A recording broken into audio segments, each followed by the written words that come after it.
ममता बनर्जी की पार्टी ने बीजेपी को सत्ता में नहीं आने दिया, इसलिए उनको गठबंधन का स्वाभाविक नेता मानने की कोशिश हो रही है या बनाने की कोशिश हो रही है। ममता बनर्जी मान लीजिए कि बन जाती है। अब आप जरा कल्पना कीजिए ममता बनर्जी रिप्रेजेंट क्या करती हैं, किसको करती हैं, किन तत्वों को करती हैं, किन विचारों को करती हैं, किस विचारधारा को करती हैं। तो इंडी गठबंधन की नेता बनने का मतलब भविष्य की प्रधानमंत्री भी हो सकती हैं। जाहिर है कि विपक्ष तो यही सोचकर काम करेगा कि भाई जो हमारा नेता होगा वो प्रधानमंत्री नरेंद्र मोदी को चुनौती देगा और अगर जनता साथ देगी तो प्रधानमंत्री बनेगा।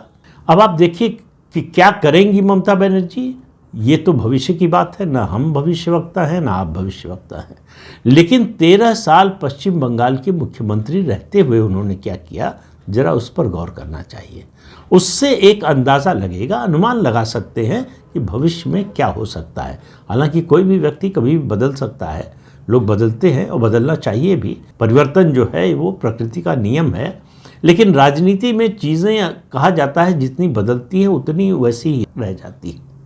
तो क्या ममता बनर्जी के साथ ऐसा होगा? क्या होगा पता नहीं। अभी तक जो हुआ उसकी बात कर लें।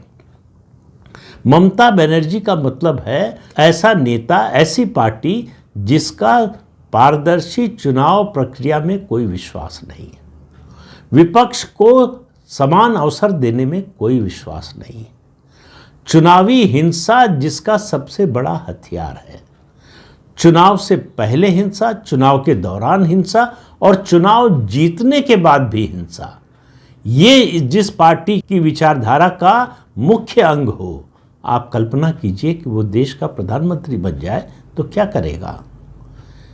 दूसरी बात, भाई दो चीज़ें होती हैं, एक विचार और संगठन दूसरा, और तीसरा जो है आपकी एडमिनिस्ट्रेटिव कैपेबिलिटी यानी प्रशासनिक क्षमता। तो प्रशासनिक क्षमता के बारे में बात कर लें। 13 साल में पश्चिम बंगाल को ममता बनर्जी कितना आगे ले गई है। कोई एक पैमाना, सिर्फ एक की बात कर रहा हूँ, बाकी जो पैरामीटर्स छोड़ दीजिए, सिर्फ एक कोई ऐसा पैरामीटर बताइए जिस पर ममता बनर्जी देश के दूसरे राज्यों से पश्चिम बंगाल को आगे ले जाने की बात तो बहुत दूर की है। पश्चिम बंगाल में जो स्थिति थी उससे बेहतर उन्होंने स्थिति बनाई हो, एक पैमाना बता दीजिए। भ्रष्टाचार के मामले में अगर उनका मुकाबला कोई हो सकता है तो 2004 से 2014 के बीच में जो मनमोहन सोनिया की सरकार थी उसी से हो सकता है।